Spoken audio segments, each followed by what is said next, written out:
thoughts, opinions, and general overall shade thrown on High at 9 News are those of the individual speakers and not those of High at 9 News, its audience, or its advertisers. The statements made do not constitute medical, legal, or financial advice, and for advice tailored to your specific situation, please consult with a licensed professional.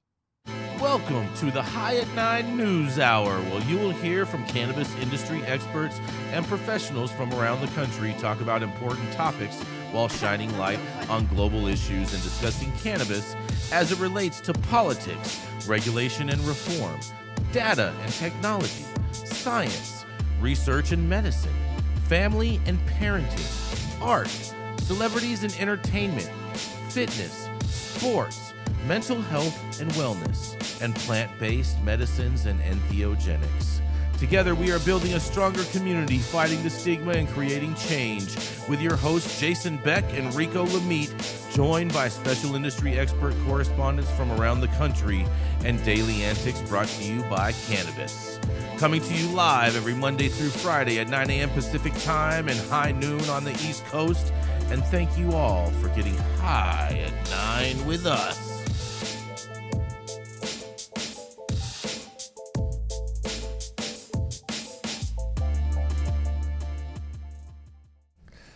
Oh, yeah. Good morning, everybody. Yes, it is Wednesday, July 17th. And today is National Hot Dog Day, you guys. It's National Glizzy Day. What do you think about that, Yarrow? No comment. Mm-hmm. It's also National Lottery Day, because I guess if you get the glizzies, I guess you win the lottery. It's also National Tattoo Day for all you ratchets out there. And for everyone that likes to speak in hieroglyphics, it is World Emoji Day, as well as National Wrong Way Corrigan Day for this guy that flew the wrong way on a plane. And it's also National Yellow Pig Day. Can you guess why it has National Yellow Pig Day today? Any of you guys either? Nothing? Interesting.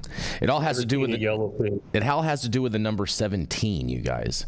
It's supposed to be the number 17 day, and I guess when they created this day, they needed a mascot, and so they chose the yellow pig. I think it's batshit crazy, but nonetheless. Thank you all for joining us and getting high at 9 with us. It's also high noon on the East Coast, and please remember to like, share, and subscribe to us on all social media platforms. You can look up above or down below to see exactly where we live on the internet, and we are live every Monday through Friday on YouTube, Rumble, Twitch, Twitter, Instagram, Facebook, and on our very own website at www.highat9news.com. Kicking it off first today, that's right, we have the man with a plan, Mr. Yarrow Kubrin, the man who will show you how to not sign a 5-year lease, but to make sure that you have extensions, not just with your hair, but also for your shoes, so that way he can make the height limit on all the fun rides. That's right, it is Mr. Yarrow Kubrin. Good morning. High at 9 News viewers, Wednesday, July 17th. Great to kick this off for everybody here today. My article is about Wisconsin. So, this is from Source NM, published hot off the press in the last 24 hours. Without further ado, Wisconsin tribe watching presidential race for cannabis law reform as state maintains prohibition. Legalization is a sovereignty issue, tribal officials say. Milwaukee, a leader with the Lac Corte Aurelis band of Lake Superior, Chippewa, said lifting federal prohibition on marijuana would allow for the sovereign nation to enter the billion-dollar industry sweeping the country. Cannabis in all forms except for CBD products is illegal in Wisconsin. Bordering states Minnesota, Michigan, and Illinois all allow recreational sales. This locks Lac Corte Aurelis out of the market, says Bill Trapanier, the tribe's secretary and treasurer. The states surrounding us, they have all gone legal, and there's a lot of tax money leaving the state. And we're just wondering why the state of Wisconsin is not really making a move here, he said. Trapanier joined radio news show Native American Calling on Monday during the Republican National Convention in Wisconsin to discuss what his tribe would like to see the U.S. government achieve for tribal nations across the country. Cannabis legalization is a sovereignty issue, he said, and until Wisconsin lawmakers act on reform, all 11 tribal governments in the state will be restricted from creating marijuana businesses as other tribes in the country have. We've got about 80,000 acres on a reservation. Trapanier said we're always trying to grow our land base. We have a lot of forests and lakes and streams here. It's a very beautiful place. Until federal law changes, the U.S. president can direct his administration to either harshly prosecute marijuana infractions, as President Donald Trump did with his first attorney general appointee, Jeff Sessions, or he could deprioritize enforcement and lessen penalties, as is the policy under President Joe Biden, who also pardoned thousands of people convicted of marijuana possession under federal law. In states that have legalized the recreational use of marijuana, like New Mexico, tribes are active in the industry, growing, operating, and investing in businesses. New Mexico not only changed state law, but set agreements that allowed tribes in the state to follow that law despite the federal restrictions. An administration change in the U.S. government could harm those businesses. For instance, on the Piqueras Pueblo, that must be a reservation, federal agents raided a marijuana grow in 2017 that was supported by tribal leaders there. Now, with the support of the New Mexico government, Piqueras, a remote community high in the Rocky Mountains, has cannabis businesses in Santa Fe, the state capital. La Corte Orellis Band will not have an ally in altering federal law, with U.S. Representative Derek Van Orden, R. Wisconsin. Orden serves the 3rd District just north of the La Corte, though he does not represent Ho-Chunk Nation, which decriminalized marijuana arrests this year. I do not support the legalization of recreational marijuana, Van Orden said in an interview at the convention Tuesday. Medical marijuana should never have been made legal, ever. That is across the board. While Van Orden won't advocate for legalization in Congress, he also said he won't interfere with or attack sovereign laws if the Ho-Chunk or any other tribe are in line with U.S. laws and policies. It's something he would want to study more. Oh, we've heard that a lot. He said, along with better understanding Native relations with the U.S. government. If the Ho-Chunks want to do one thing and it's in alignment, we're good, Van Orden said. I'm an American citizen, so if the Ho-Chunks are doing this as a sovereign nation, I don't know where the constitutional line is there. Okay. So that's my article this morning. And let me kick this off by just, again, allowing me to riff here and poke a bunch of holes in this Swiss cheese article.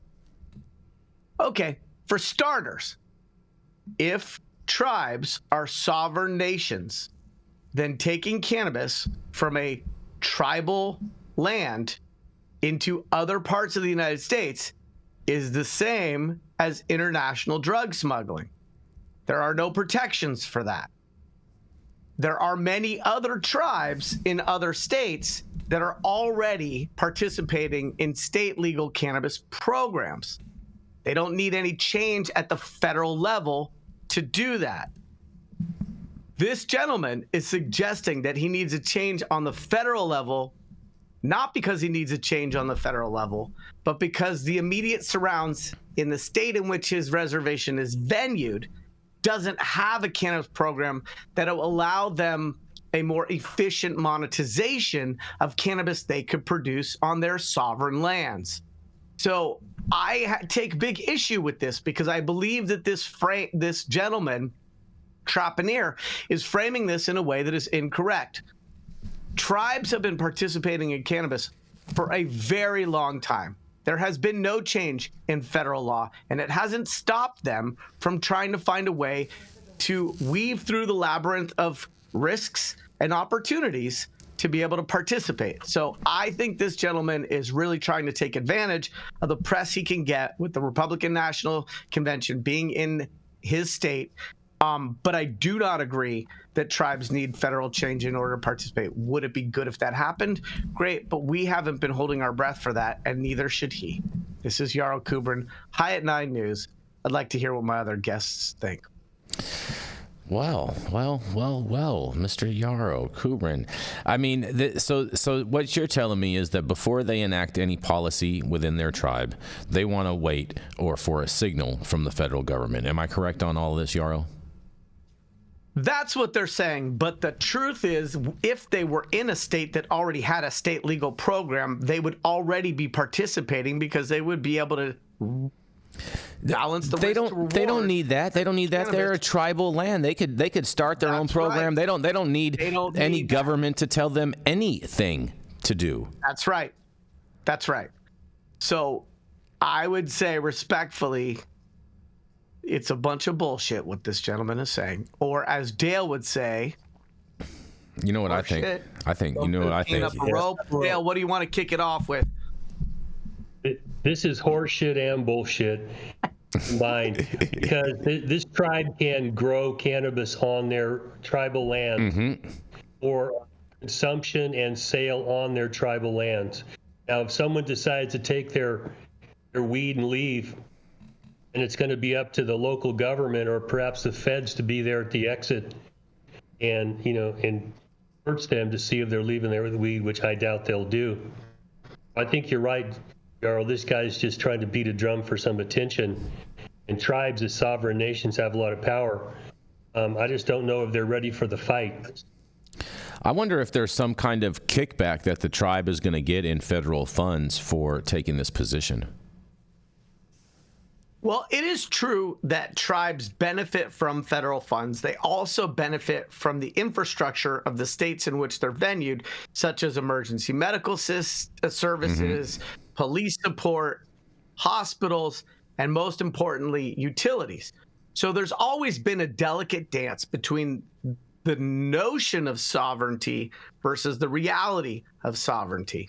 But there are many tribes in many states who are not speaking to the press and saying they need change at the federal level and are navigating the complexities and figuring out ways to participate. Maybe this tribe got paid off by Project Sam. This article reminds me of something I heard Ice Cube say. Don't get upset at the money you didn't make for the work you didn't do.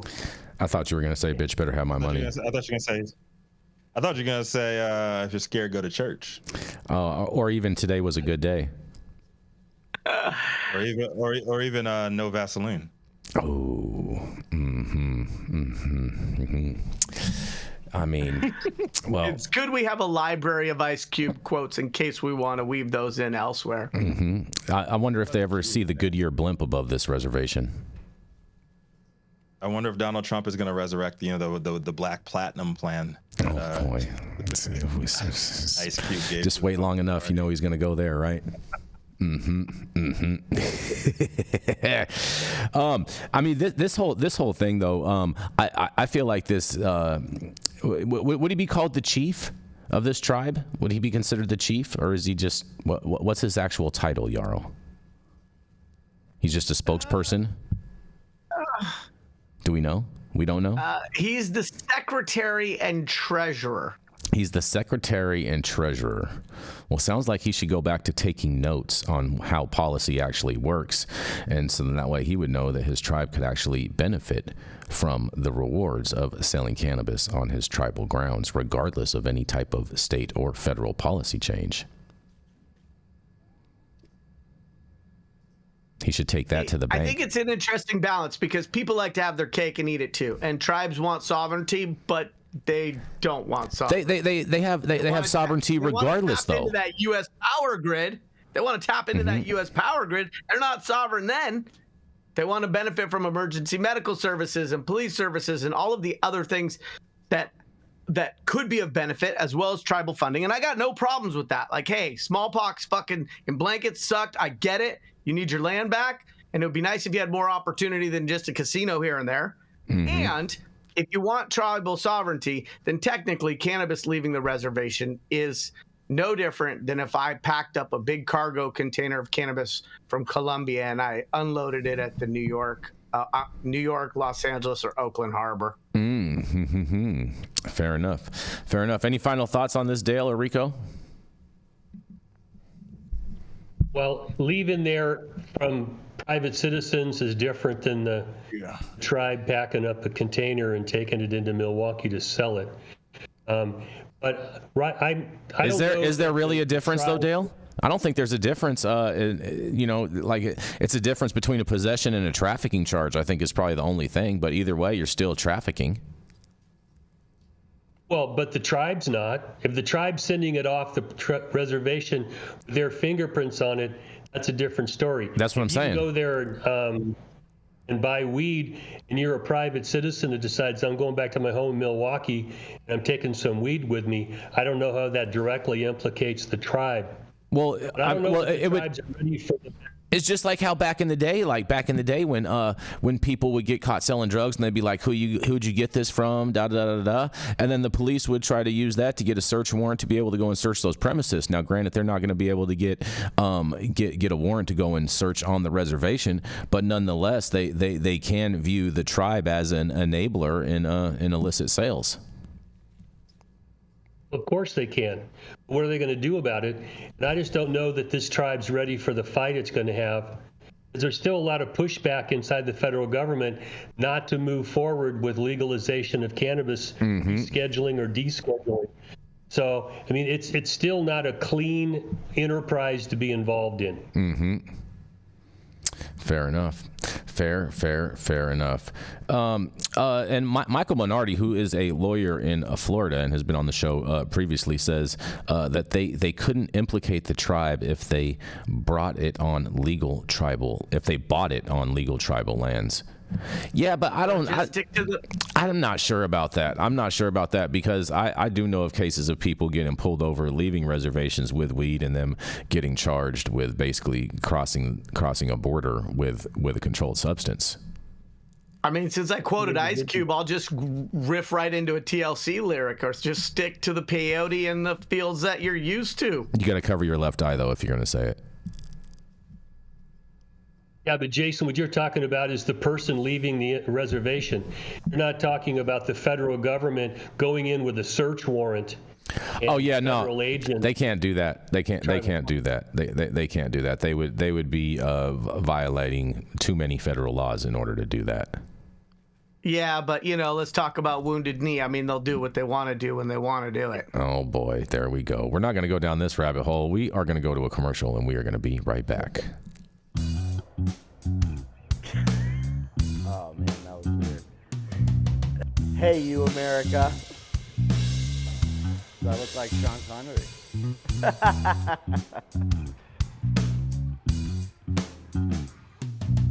Good morning, America. Saman Razani coming to you live from sunny Los Angeles, California with the one and only highest host, Mr. Jason Beck, smoking on the best weed in the world. Did you know that we have an audio-only version of our podcast? You can find it on Apple, Google, Amazon, iHeartRadio, and Spotify. No excuses in 2024. If you haven't checked us out, check it out now. And also, check out what the Prophet's doing in 2024. Oh, yes. Thank you so much to the C Word for a big old super chat. Looks like I'm going to get some Wagyu today. Says, I don't want to scrub trikes. I don't blame you. I wouldn't want to scrub any trikes either. I mean, no, they're doing the TA. Yeah. I'm not touching that one. Yeah. They don't want no You don't want no scrubby trikes, bro. It's TLC. Mm-hmm. Well, coming up next, that's right, is the dope dad himself. He's the Quasimodo caretaker, the happy cabbage specialist, and the man who likes to do the running man when he's on the phone. That's right, it is the dope dad himself, Mr. Rico Lamitte. Ooh, I get some applause today. You got some applause today, bro. Look at that. I'm going to get some Wagyu because the C Word chipping in, and you're going to get some applause. Appreciate that. Yeah. And I appreciate you guys being patient with my delay this morning. I had a nail in my rear tire, dropping my baby girl off. So I thought you said you had a nail in your rear for a second. He got nailed in his rear.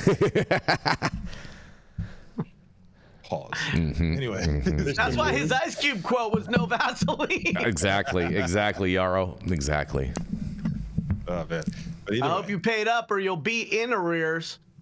well, it sounds like it's a great segue into my story today. He used his donut Yarrow. for that. You're right. Yeah.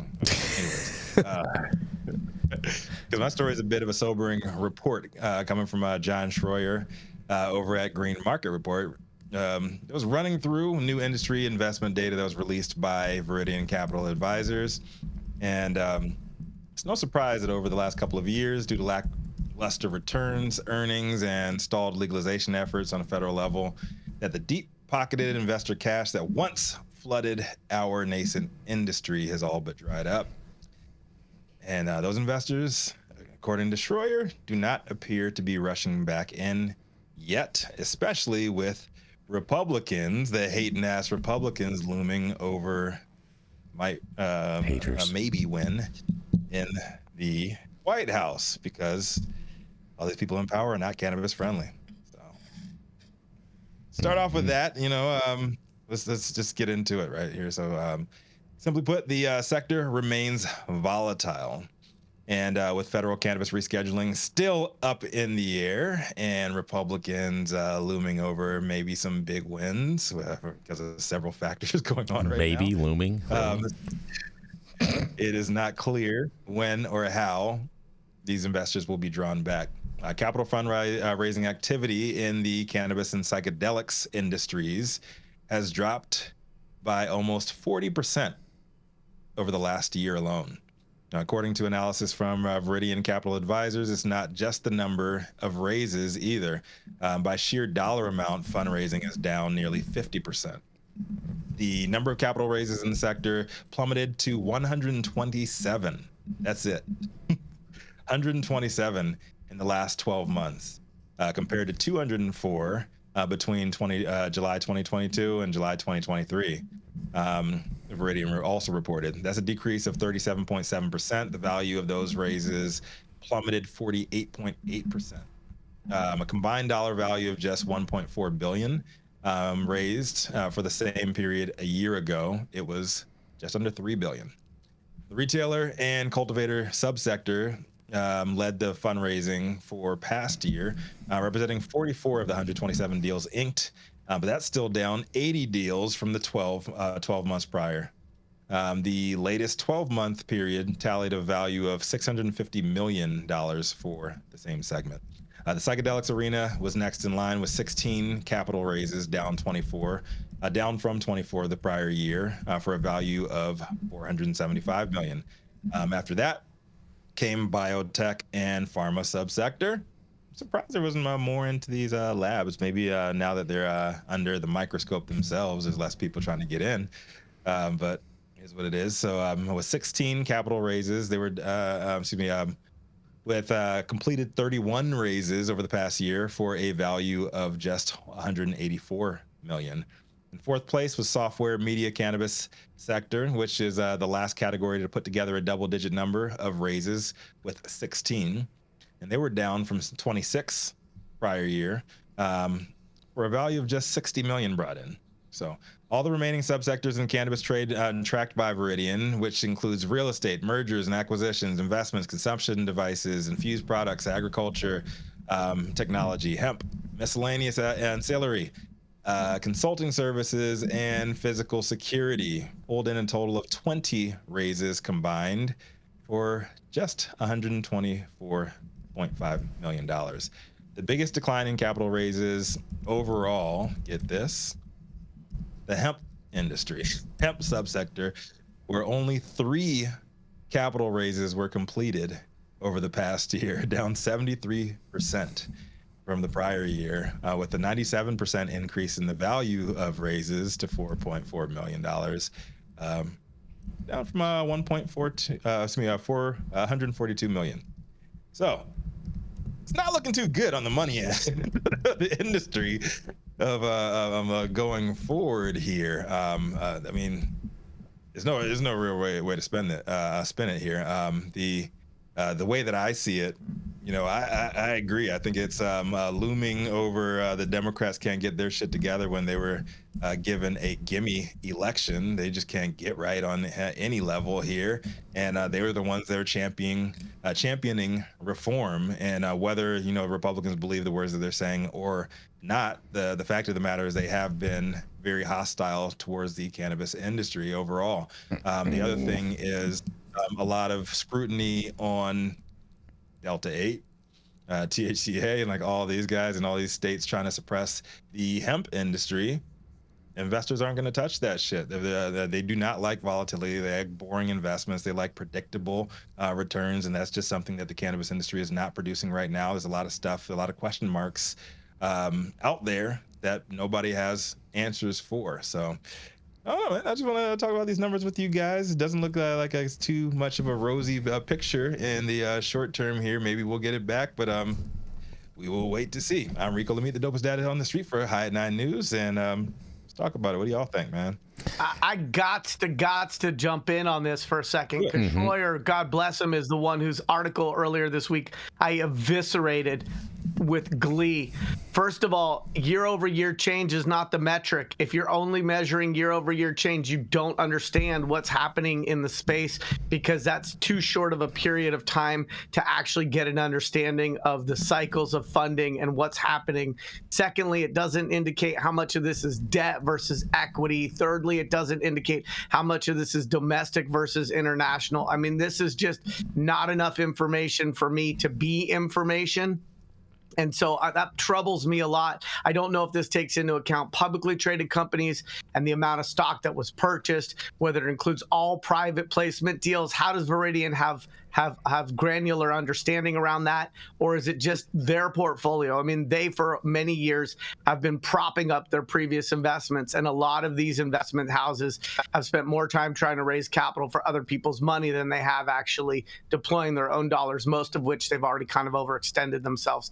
So I just think that this is one of those articles that I'm actually in on the Viridian page. Yep. Right now, and yeah, I don't have an account with them, so I can't go into the actual like details.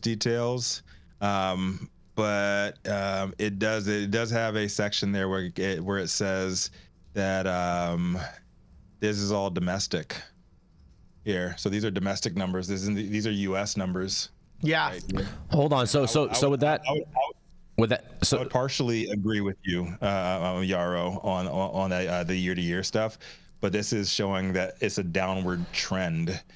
From a 12-month or 24-month perspective, which is not a perspective, right? And so that's sound bites. That keeps people, reporters and people, pundits, it keeps them in business, but it doesn't really give us any understanding. The other thing is, in the beginning of this industry, there was a lot of frothy exuberance that wasn't really merited, and there was a lot of money dished out that shouldn't have been dished out. Lots and there of was froth. money dished out to companies that didn't really have the fundamentals or the merit to justify onboarding the money they did. And so that was not good for our industry, because the operators who had their heads down and were grinding and just working in their business instead of putting on shiny cufflinks and showing their fancy deck and going to conferences and talking about being value aligned, they really screwed it up for the people who would have benefited from some of that money that did come into the space. So there was a natural retraction because investors and bad actors in this space got together and sort of ruined it for others in, other operators.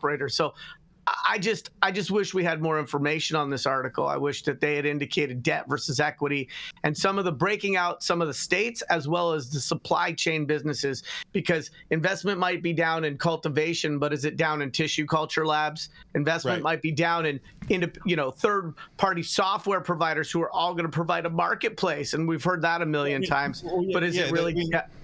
I mean, you can get that on the Viridian report. So if you subscribe to that shit, you can get all those details on that. But he's given a brief overview for his article, which but I agree with you. Like, more information is good, is better, and I would also agree with you to a certain extent that the serious investors are looking for those real companies. And back in like 2017, when we saw the whole Tilray was at like 38,000% markup. You ever that was all hype. Number one. Put blockchain in your deck and you're getting your first funding round. I have a serious question. Everybody's saying like federal legalizations is coming next year. It's coming. Dude, like it's all smoke and mirrors. Go, Jason. Sorry. No. It's all good. I have a serious question.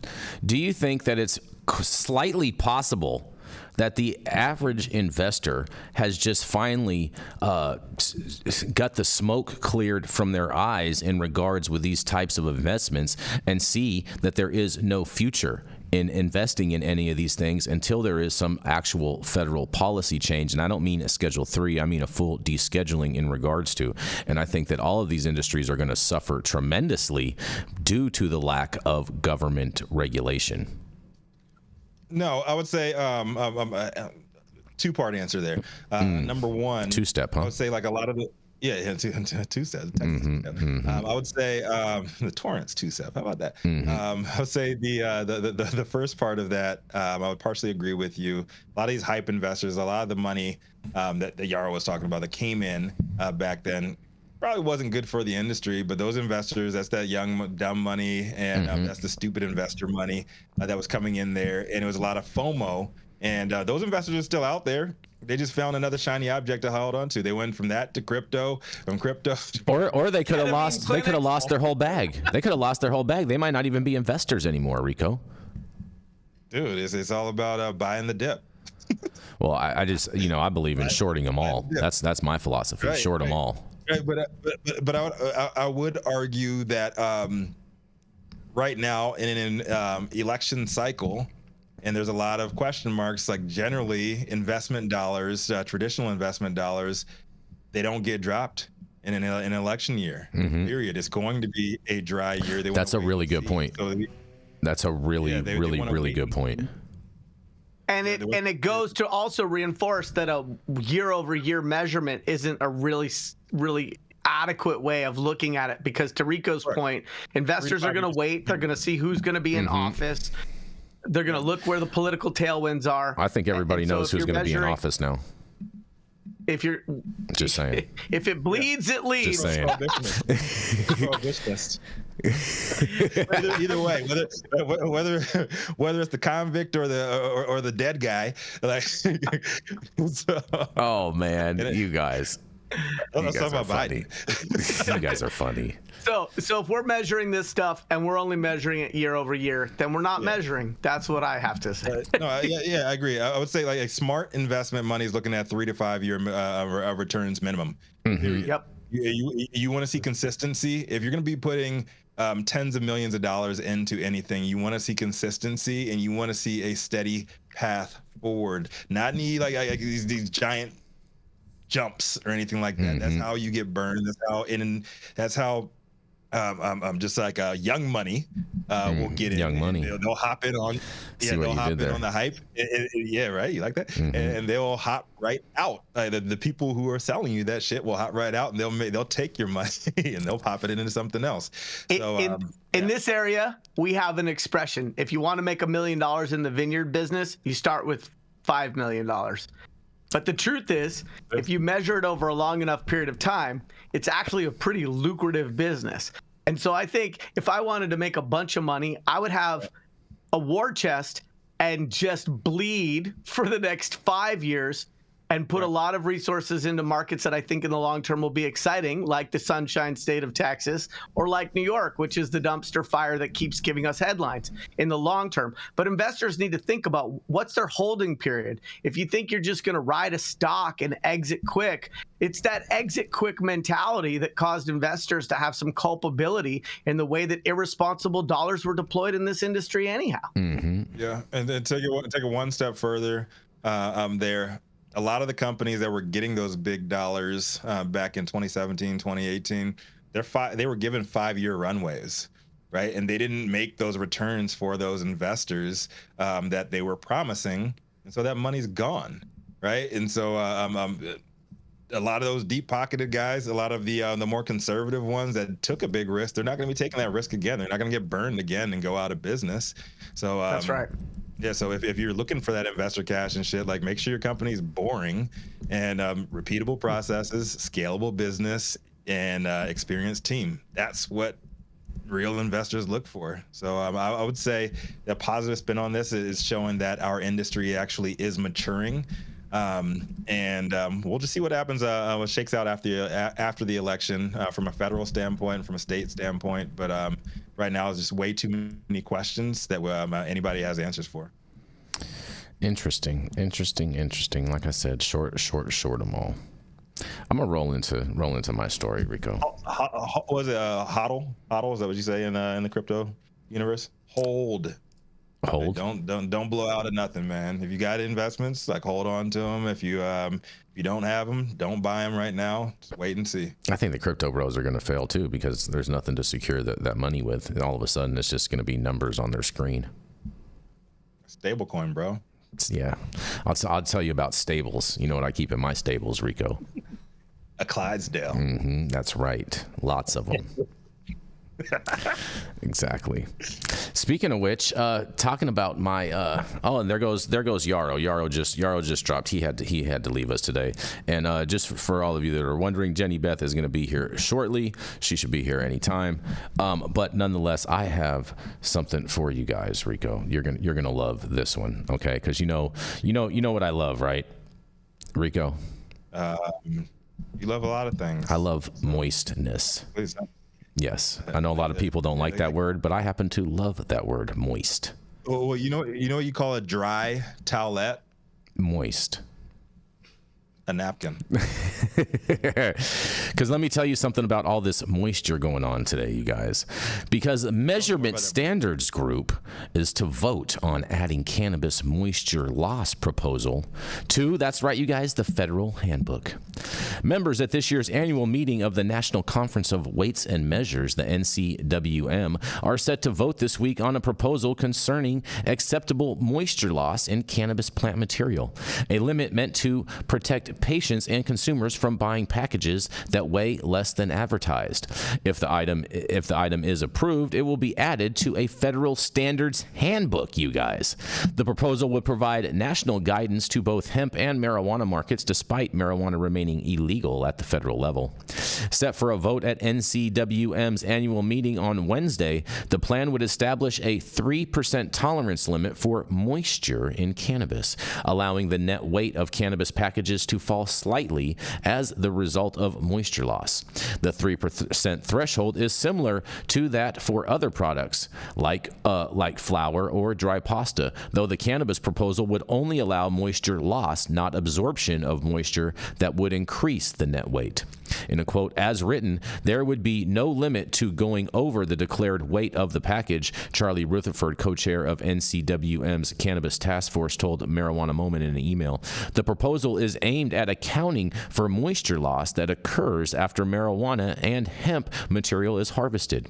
If it passes at this week's meeting, the guidance would be published in January in the National Institute of Standards and Technology, the NIST Handbook on Packaged Goods. And in a quote, in the retail cannabis trade, insufficient attention and guidance is given to moisture migration in or out of some cannabis packaging.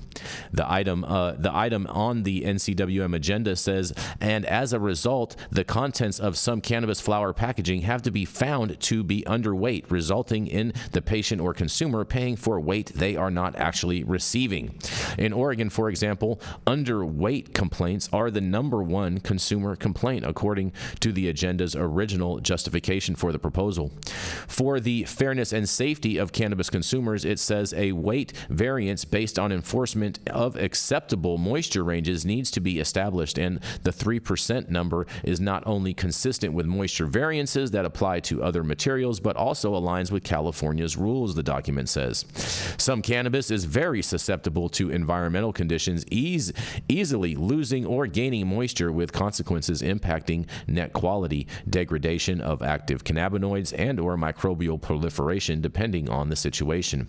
The proposal says these are just some of the reasons. There are many concerns and uncertainties surrounding the moisture allowances of cannabis. The 3% variance allowance, which Rutherford said is better thought of as an established gray area than a limit, isn't a free pass to packaged flour at 97.1% of the declared weight, he said. CBWM expects zero deviation on weight, he said, adding the allowance of gray area is taken into context during the packaging inspection. For instance, for a package inspected 2 weeks after packaging, losing a couple percentages in weight while on the shelf could be viewed as allowable. On the other hand, if the package is a couple of percentage low moments after packaging, it would not warrant further investigation. And if a package allowance is gray, then the stop would happen. And NIST, for its part, said in an executive summary about the change that it's not opposed to this item. However, there are significant issues that need to be addressed before this item is ready for adoption.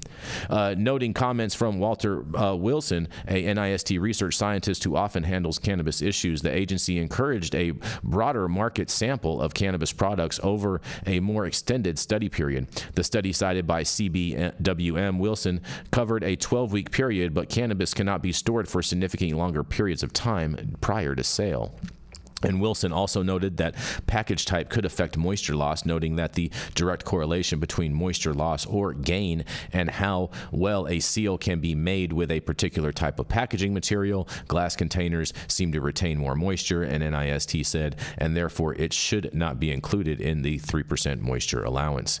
NIST also recommended that NCWM's Cannabis Task Group reach out to the American Trade Association for Cannabis and Hemp, ATACH, to better demonstrate where the industry is on this topic.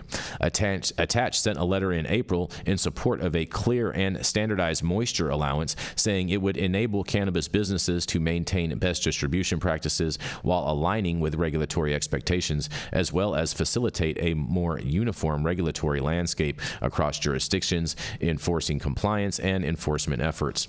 If the plan is approved at this week's NCWM meeting, which began on Sunday and runs through Thursday, it could still see minor changes before being inserted into the NIST handbook on packaged goods. Rutherford explained to Marijuana Moments that NIST, he added, is a technical advisor and non-voting member of the NCWM.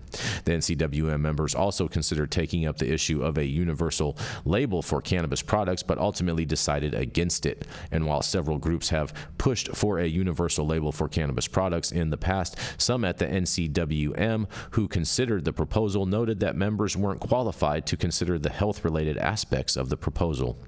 Rutherford told Marijuana Moment that the proposal is permanently dead. The withdrawn item was a proposal for establishing a universal intoxicating symbol, he said. I brought it into the process, but as expected, it was voted down by the Cannabis Task Group because it's outside the scope of what NCWM does. Another item considered for this meeting has to do with what types of scales are appropriate for weighing cannabis products, but that matter is not scheduled for a vote at this year's meeting. They should use Tanita's, in my opinion. And at its annual meeting last year, NCWM added 2 new cannabis items to its federal standards handbook, one establishing a definition for cannabis and another dealing with the water activity of bulk unprocessed plant matter. In 2022, NCWM focused on cannabis potency measurement, packaging, labeling, and other issues related to products derived from the plant.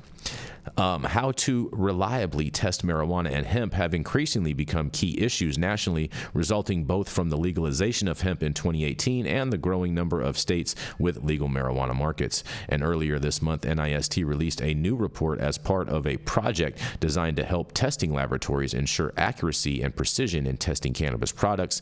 And the report focuses on determining cannabinoid content in plant material samples following earlier reports on moisture content and certain toxins of heavy metals.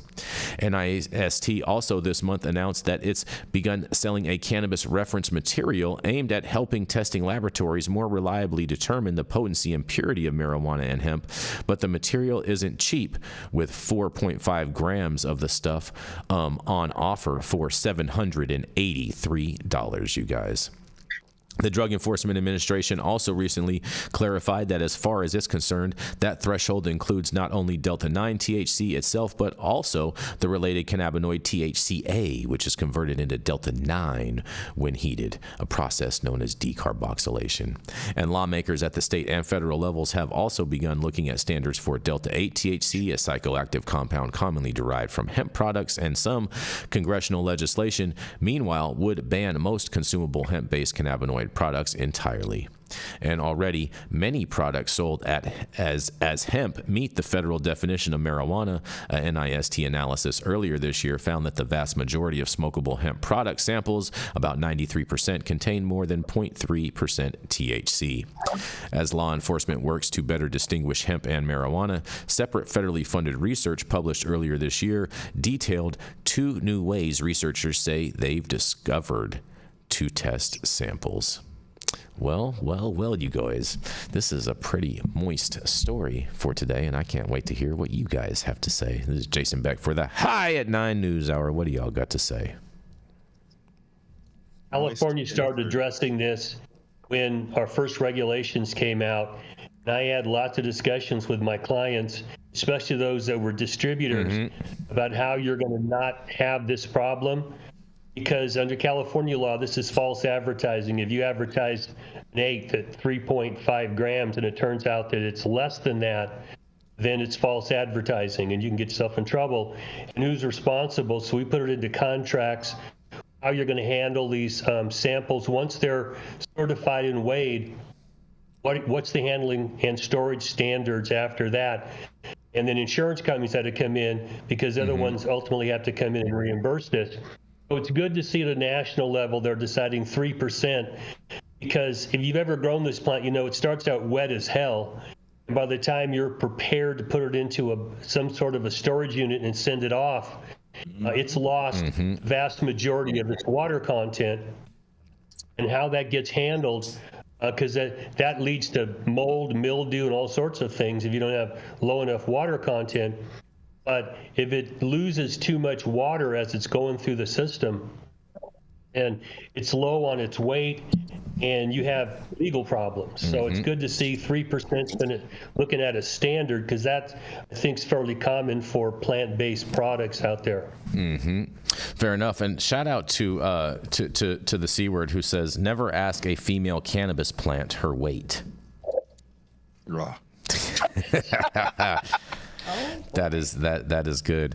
Oh, look at this. We got Jenny. Beth has decided to make it. Jenny, we just talked about moistness in cannabis. Yeah, and why the hell are they using Oregon as an example in this?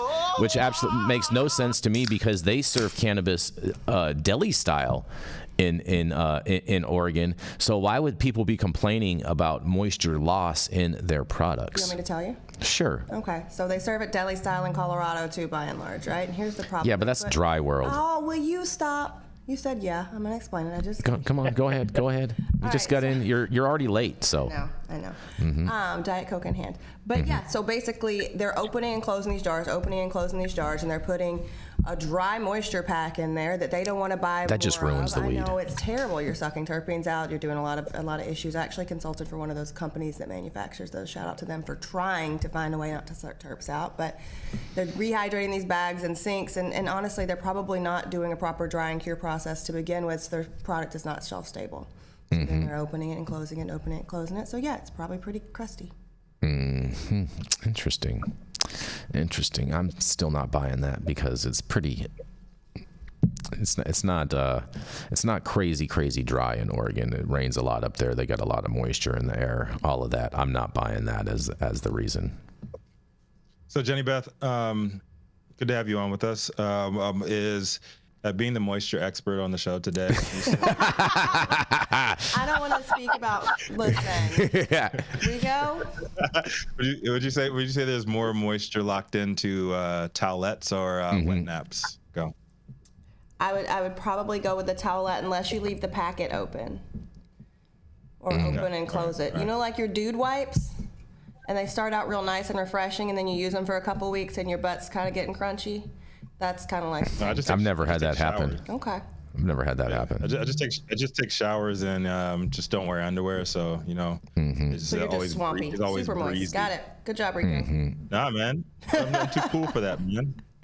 No, but seriously though, that's why I moved out west, man.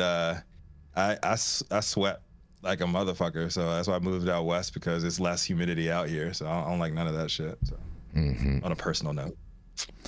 And shout out to Wipies, because you know, if you're not using Wipies, you're probably not that clean. You probably use a bidet. Real talk, man. Shout out bidets. Yes, bidets. Yarrow, I think you're on mute. Yarrow, I think you're on mute, buddy. I was just wondering how Jenny had such a granular knowledge of the men's nether regions when their hygiene game isn't at top 10. Like, I you avoid just had those. a You lot gotta of. do a sniff test, Yarrow, and then you get away from there. Oh my god. The sniff Flyby? test. The sniff test. flyby? Yeah. She's smelling for terps. She's smelling for sweat terps. Wow, that's Oh gross. God, that is justice served. Yes. And on if she don't pass the flyby, get an Irish bye-bye. Irish goodbye. Literally, gotta go to the Oh bathroom. man. And shout out to Moisture for this story. We appreciate you, Moisture. Moisture for the win. Yeah, without Moisture, we'd all be thirsty. But nonetheless, we're going to roll into a commercial and we're going to be right back. The Control Tower from Highly Educated has perfected the dab. Utilizing the concept of thin film evaporation, you can waste none of it and taste all of it. The micro texture of the SE pillar increases nucleation at elevated temperatures. And with the tower propelling at 2,600 RPMs, it's certainly the most efficient dab experience to date. The Control Tower from Highly Educated. All right, stop whatever you're doing. Make sure you hit that like button. I know you'll appreciate it, we'll appreciate it, and YouTube will appreciate it. Also, make sure you subscribe to the channel if you're not subscribed already. And all of the articles that we cover on today's show, you can read directly on our website at www.highat9news.com. I'm Jason Beck, and this is Smoky Vanilla. And if you want to feel as good as I look, then you need to get a stretch and smoke with Smoky Vanilla. Hi, I'm Smoky Vanilla. I have my bachelor's degree in kinesiology, and I'm a sports massage therapist and stretch coach. I focus mostly on individuals that are in sport with chronic pain or injury. I love to intuitively create and customize a session based on the individual that I'm working with. We'll go over a few postural assessments, work together to create a wellness journey based on the health history, past injuries, or anything still affecting you today. And we'll get you back on your feet right away with less pain.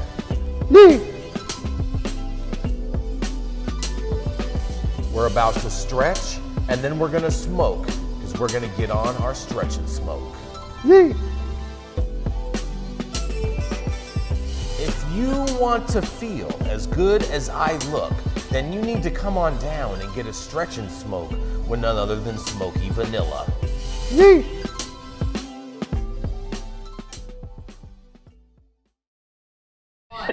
And we're back. We're back, Rico. All right, man. This this has been over 36 years practicing law with a founding partner, the Armada God damn you guys. Armada Law Corp.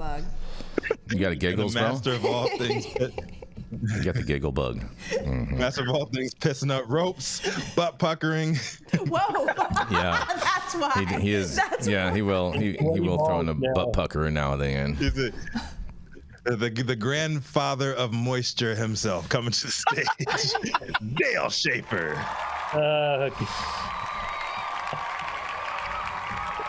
Good morning. Thank you, Rico. Morning, Jenny. We're going to get to play around with sweaty balls here, I guess, the rest of the show.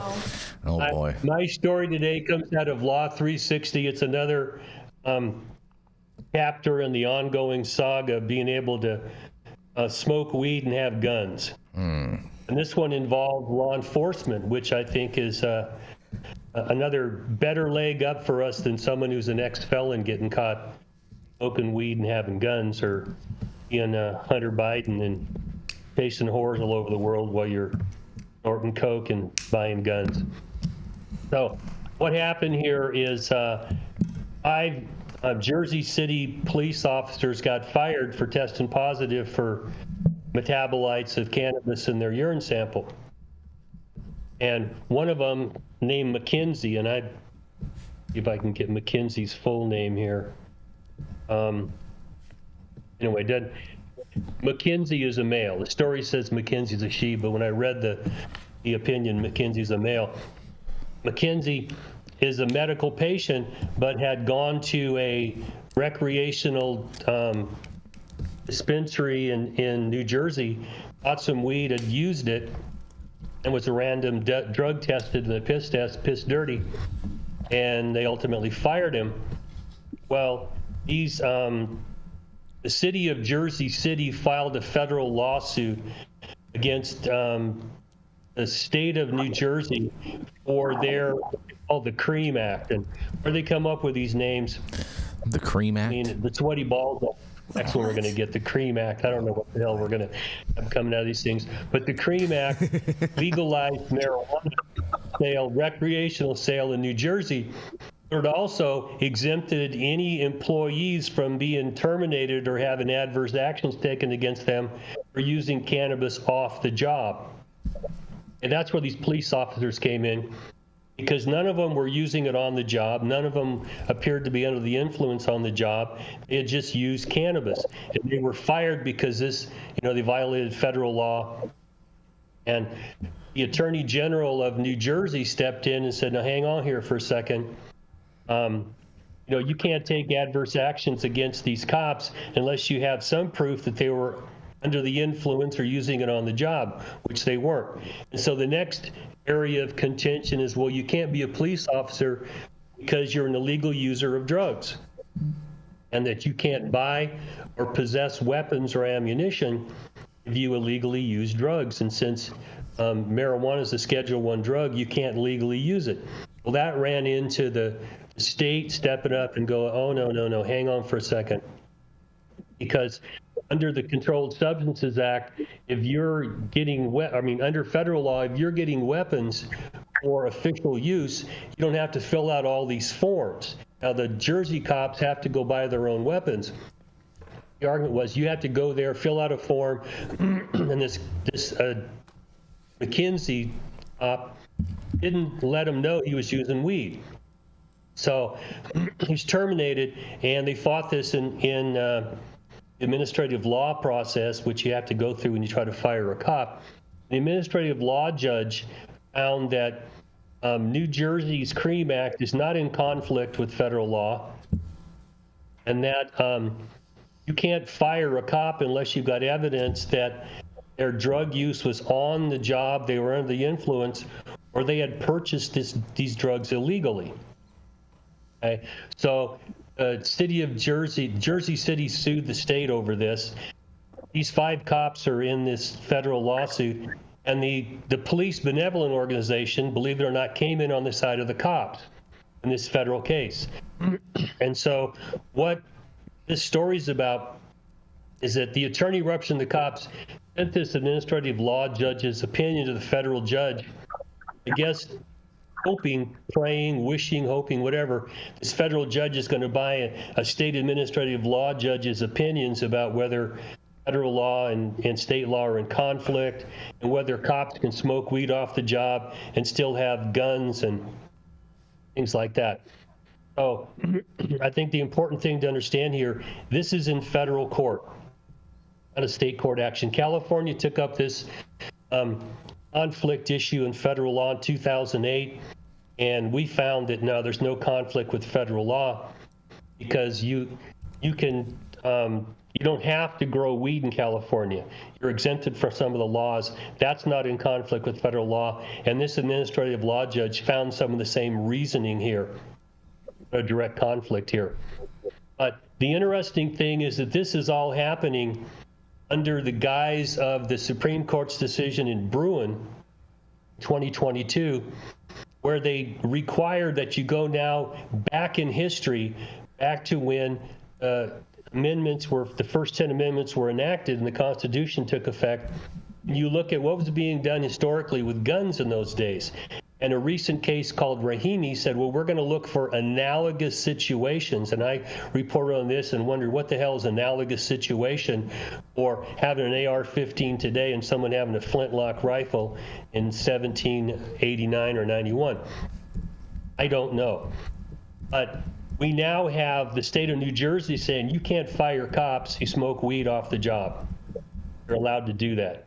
And inside law enforcement, these are earthquake events, because a lot of the policymakers and law enforcement still don't like weed. They don't want it legalized.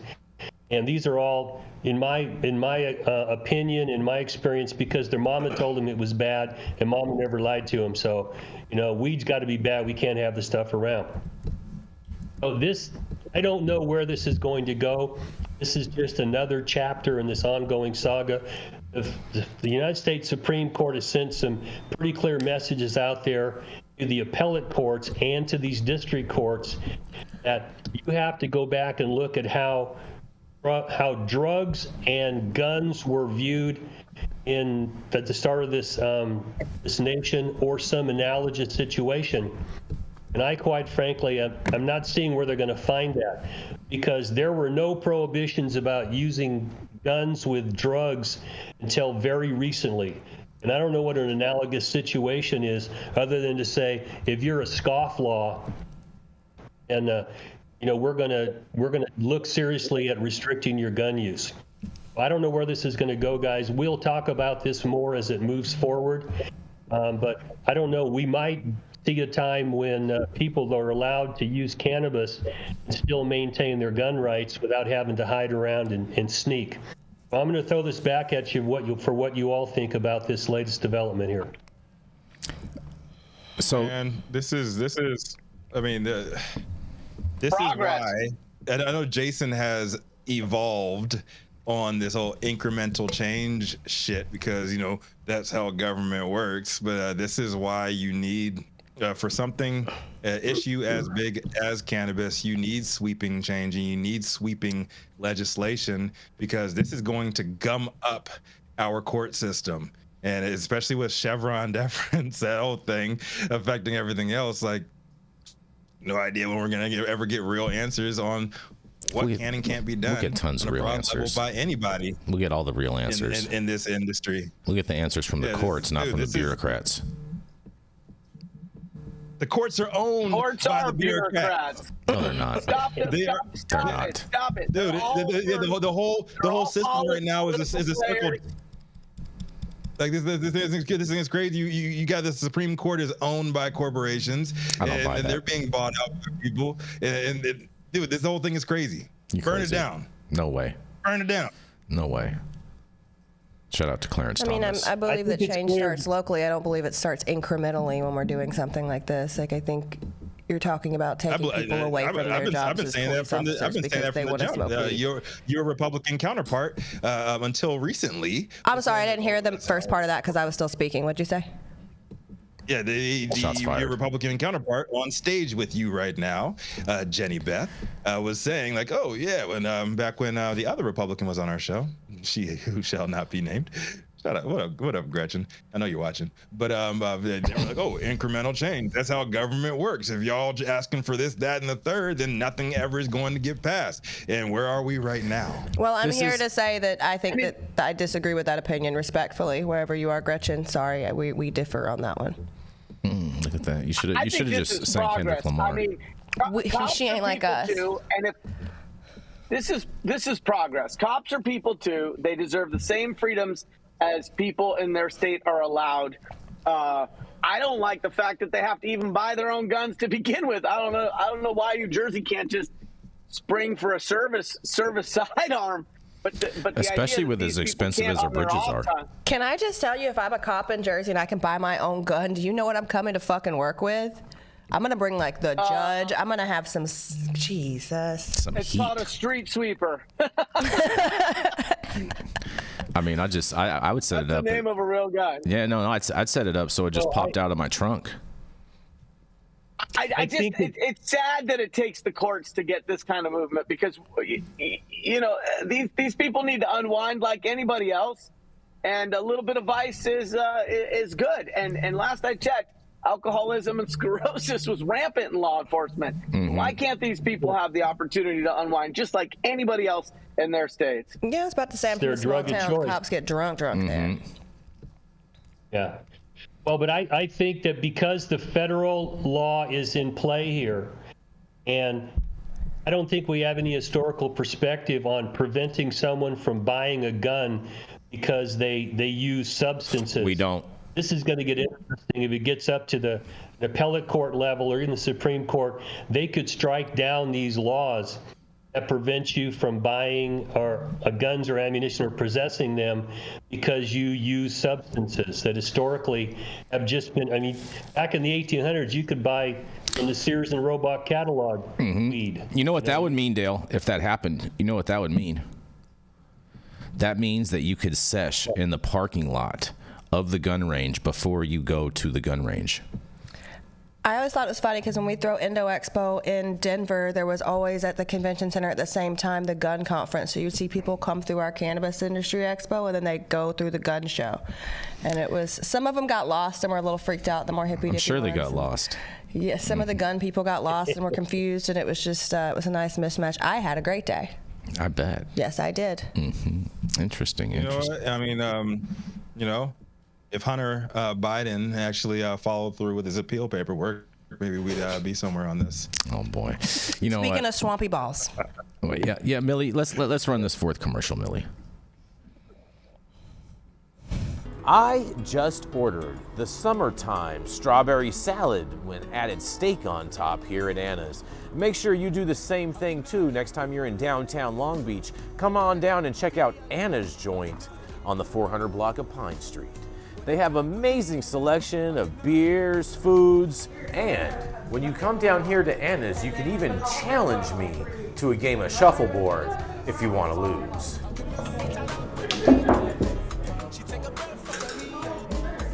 Did you get that? So, next time you're in downtown Long Beach on Pine Avenue, make sure you stop by Anna's Joint on the 400 block.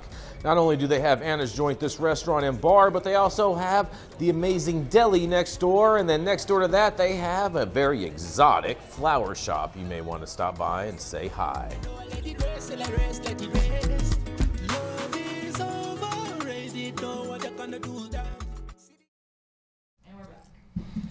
I like that song, man. You like that, huh? Pretty fancy. Shout out to Rob Lowe. Who knew Jason was so good at Jenga? I'm really good at Jenga. That was all the pieces that, like, the size it could go. You know, keep it rolling here. You know, our next correspondent is living proof that Candace Owens is not the only black female conservative voice that matters. Oh boy, that's cute. That's cute. Go to the stage next. Y'all know who it is. Is the strong black conservative female voice behind Cannabis Consulting and Justice Serve 501c3. And closing us out today. No. None other than. No, she's not closing out? Oh, she's going next. I have one more story. Okay. Oh, up next, because Jason Beck has to have the last word because, you know, White man. White man sure. taking. However you guys want to frame it, I don't even care. Black women. White man one-upping black women once again. I'm sure you're going to bring up the fact that she was late as fuck, too. Huh? She was late as fuck. Yeah. Jenny Beth Dills, what you got for us today? Yep. I don't even need to say it. You're already thinking it. Listen, I drove an hour and 7 minutes to get That's here because you left late. It's because I love you guys. Well, I was sleepy, Jason. Mm-hmm. All right. Well, listen, after all that race baiting, let's just do some more because Joe Biden's about to tell us he's got a black friend. Biden tells the NAACP he's making sure people aren't jailed for marijuana possession. President Joe Biden says his administration is making sure people are not incarcerated over marijuana possession while arguing that prior cannabis convictions should be expunged. During a speech at the 115th NAACP National Convention on Tuesday, the president briefly touched on his marijuana policy position amid ongoing speculation about his fitness for office and ability to beat former President Donald Trump in the November election. Well, cannabis is a neuroprotection. Maybe he should smoke some. By the way, we're making sure that no one goes to jail for the mere use or possession of marijuana, Biden said. Their records should be expunged. It holds them back. While the president has issued mass pardons for thousands of people who've committed federal cannabis possession offenses and also directed an administrative review into marijuana that led to the Justice Department to formally recommend rescheduling, neither of those actions prevent the continued criminalization of people over marijuana. Biden made a campaign pledge in 2020 to decriminalize cannabis, but that hasn't come to fruition in the first 3.5 years of his term in office. Also, if the DOJ's proposal to move marijuana from Schedule I to Schedule III of the Controlled Substances Act, that would still not federally legalize it. In any case, as Biden faces growing pressure to reevaluate whether he is capable of defeating Trump in the upcoming election, he's not, with calls from certain Democratic lawmakers to bow out so the party can pursue another potential nominee. His marijuana mention at the NAACP event shows once again that the campaign understands the potential value of promoting cannabis policy reform on the trail. NAACP President Derek Johnson, who introduced the president on Tuesday, also recently spoke with Maryland Governor Wes Moore at a virtual event where they discussed the governor's own recent mass marijuana pardon, which also earned praise from the White House. The president, for his part, also recently touted his administration's work to address the failed approach to marijuana as a part of proclamation marking the 60th anniversary of the Civil Rights Act. Well, I wish that, Kamala wouldn't have put all those black and brown people in jail for weed and she wouldn't have to get them out right now. The president has also previously promoted his cannabis pardons and scheduling directive in proclamations marking Second Chance Month. In 2022, he pointed to the pardons as an example of how his administration is tackling racial justice. Last month, the White House separately said Biden commends and welcomes recent news that Maryland's governor has issued over 175,000 pardons for marijuana and paraphernalia convictions. In May, meanwhile, Biden also discussed his mass marijuana pardons at a rally in Philadelphia, where he finally acknowledged that his clemency actions did not expunge records after he'd repeatedly suggested that they did.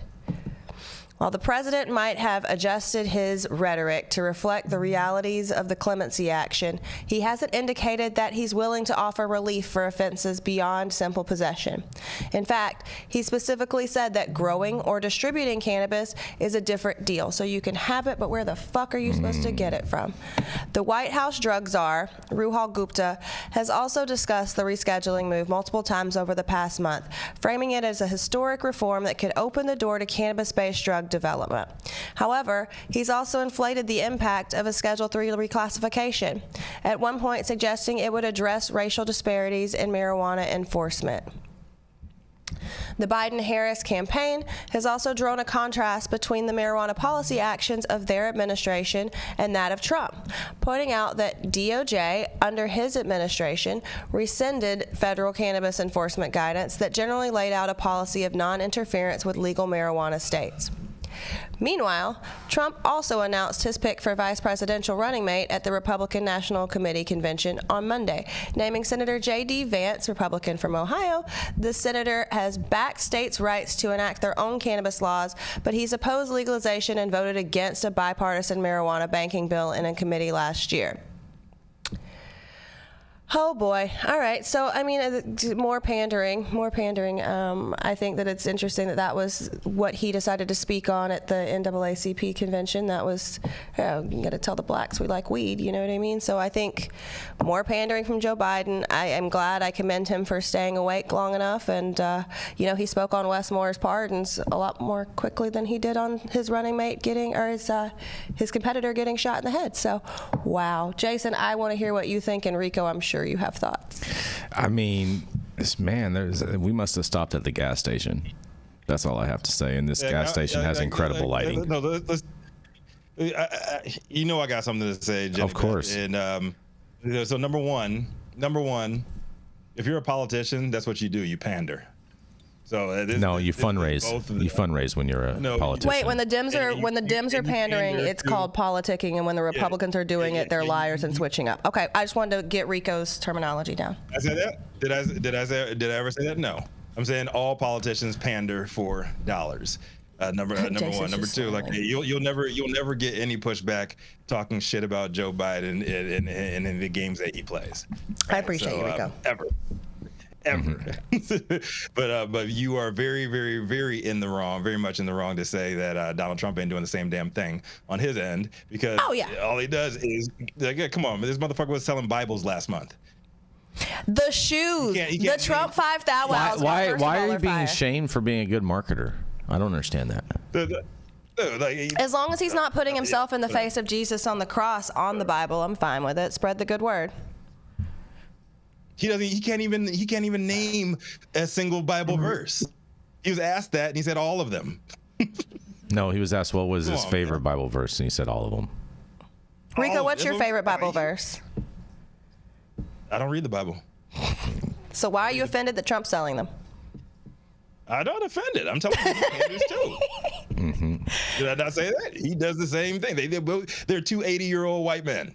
That's what they do. They've been doing it their whole damn lives. 100%. And the last time that state licensed facilities were really, truly getting heavily rated by the federal government was under whose administration? Obama's. Jason? That's right. And Obama and who? Joe Biden. Oh, yeah. And didn't they build those little cages, too, that one time? Yeah, we're not going to go into that on the show. All right. We're not talking about that. It's all full of shit. But that's all true. Yes. Yes. When it comes to cannabis, they're all full of shit. because we've watched every one of them come to our industry and ask for our vote and promises the moon, and what we get is dick. We don't get anything from them. Joe Biden waving this flag, we're going to let people for possession out. Yeah, but you still have a criminal record, okay?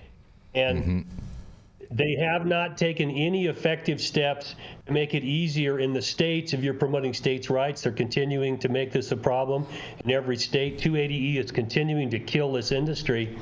And they're tap dancing around, taking this out of the Controlled Substance Act and making it like alcohol, and just quit playing these games. Nobody wants to do that. No one wants to take that position. But that's where this industry needs to go, and give interstate commerce permits like they do in alcohol, and get the hell out of their way and let them be a real business, and stop using us as your little, you're my little attention-getting toy I'm going to hang up there. When those of us who have criminal records, ain't no one talking about taking away my criminal record. Right. I grew weed and gave it to people, Right. And me, fuck them all. They're all full of shit as far as I'm concerned. Horse shit or bullshit, Dale? Tell them, Dale. All of it. I agree with you. They're lying sacks of shit is what they are. Chicken shit, goat shit, all that shit. All the shit. Lying sacks of it. Yep. Yeah. I told you guys. Yeah, I think, this is, I don't know, man.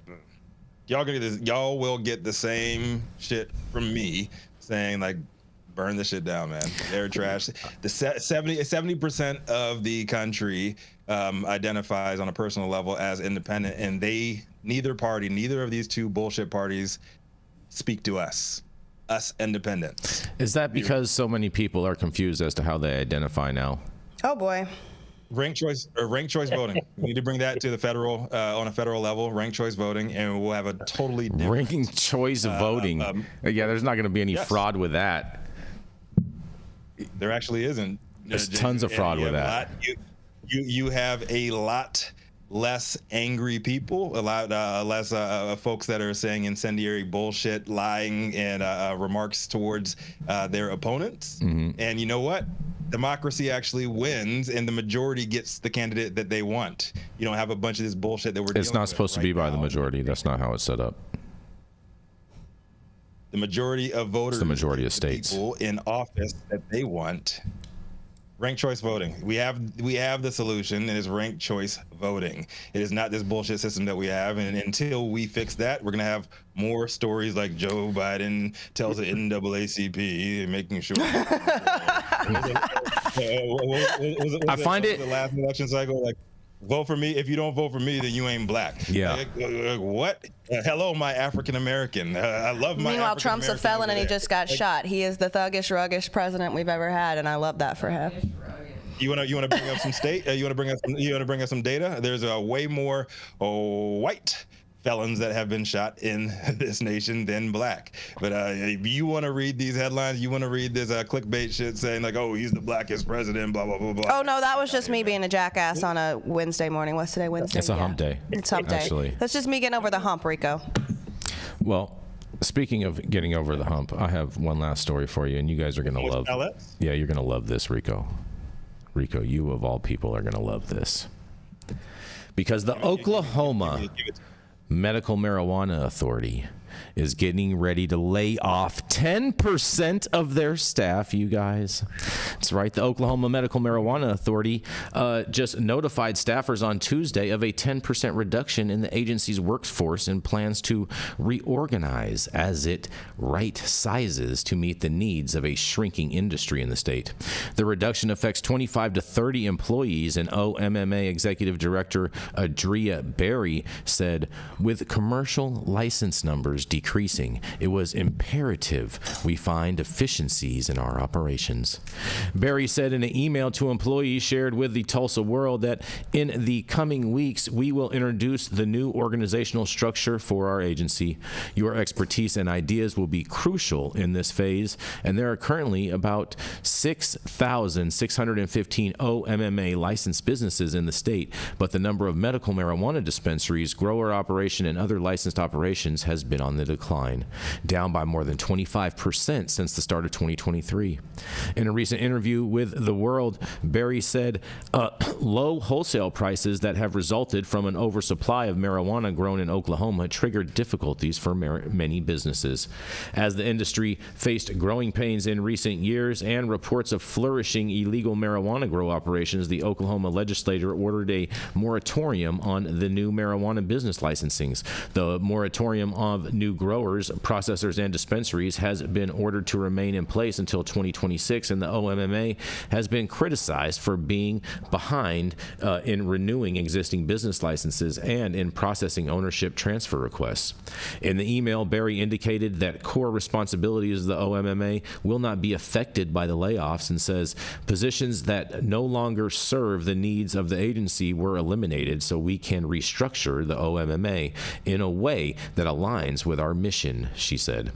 Righting this ship, she meant taking a hard look at where we are spending our time and energy as an agency in light of decreasing commercial license numbers and a limited appropriated budget. Berry said no additional layoffs are planned at this time, and people whose positions are eliminated were offered severance packages and an opportunity to continue receiving health insurance. The legislature authorized a 2025 budget for the OMMA of $41.9 million, and the agency had requested $45.8 million, which would have represented a 23.7% increase over the $37 million allocated in 2024. Man, these guys just keep on just wanting more and more money, it sounds like to me, and I don't see them doing a whole hell of a lot for all of that, justifying all of that money. But they have closed a bunch of places down and whatnot. But 10% of the workforce, Rico, in the OMMA is getting the hack. What do you think about that? Hey, man, trim the fat. Trim the fat. Bureaucracies are bloated. Trim the fat. Mm-hmm. That's a campaign promise that was never followed through by your boy last round, Jason. The swamp was never drained. He didn't have enough time to drain the swamp. It was too clogged. Don't worry, it'll happen. I guess because he was flushing down documents. Don't worry, it'll happen. We've already proved that was false. No, not even. Mm-hmm. There were pictures taken. Yeah, those pictures were set up by the federal government. There's already tons of stories about that, bro. And obviously you missed that one. That was all staged. I'm just saying. It was all some Hollywood set stuff. As is everything. I ain't watching TV no more, man. I'm done with it. Done with it. These bureaucracies are worthless as tits on a bull. I have to work with them all the time, and you can't get shit out of them. They're slow. They're inefficient. They don't talk to each other. I can't tell you how many times I've sent information to one place inside one of these bureaucracies, and they come and give you a notice of violation because you didn't do something. When you show them the fucking email and go, here's the email, I gave it all to you. Oh, well, let's back up a little bit. Yeah. You know, it's very frustrating when we have an industry that's circling the drain and we have bureaucracies that just don't seem to give a shit about the problems we have trying to make a business not only function, but make a profit. Mm-hmm. If you can't make money doing this, you've got a hobby, and, you know, like owning a boat or a horse, you better have a lot of money to throw into it. Bureaucracies, I think what's going to be coming here, no matter who is going to be the next president, is our courts are going to continue to rein in the administrative state, and the states are going to probably do the same thing. Because if you're talking about the deep state and all this other stuff, it really sounds in the bureaucracies that we have to deal with. Mm-hmm. California is just the worst bureaucratic state in the whole goddamn country. But it sounds like we're not the only one that's dealing with this. The federal government is dealing with bloated bureaucracies. The Chevron doctrine going away is one of the attacks. And if you want to be a nihilist or an anarchist, Rico, and burn it down, just watch what the courts are going to do with administrative bureaucracies over the next, let's say, decade. Because the Supreme Court they started some things in motion here that, we're going to watch and see how they roll out. But the Supreme Court now is primed to take apart the administrative state. And, for me, the one that has to deal with these knuckleheads and bureaucracies, I'm okay with trimming them up. Make sure you identify what's the purpose of your bureaucracy. If they can't fulfill the purpose, pull the plug on them and start over again. Yep. I'm all for that. Yeah. Make government run like business efficiently. Yeah, file for bankruptcy when it ain't working. Unless you're in cannabis. Then you can have receivership. Yeah. Mm-hmm. On that note, man, shout out to Oklahoma, man. Fair enough. Keep on winning. But thank you all for joining us for yet another episode. Very lively one today of High at 9 News. Catch us live weekdays, 9 a.m. Pacific, high noon on the East Coast. Big shout out to the Superfans showing love, getting their comments posted live on the big screen. Do we have any today? I was a little late today. Yes. We had the C word with a big old super chat. Yes, thank you so much. Through. Yes. Much love on that. And getting their comments posted live on the big screen. Our live audience and online supporters catching us across all media platforms. Tune in each day to the headlines of chaos, also known as the developing cannabis industry.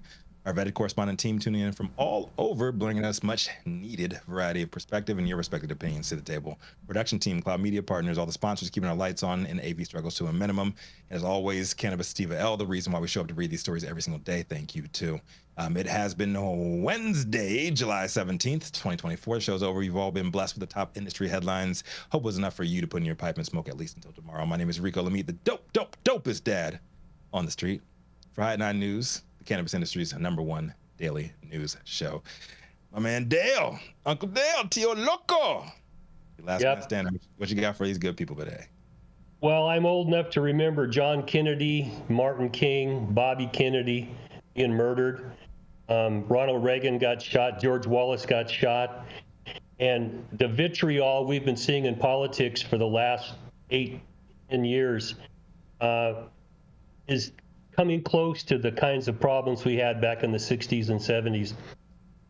And I would just caution people to understand the vast majority of us fall in the middle somewhere. We can look at both sides of the political spectrum and see knuckleheads, people that are violent and want to do stupid things.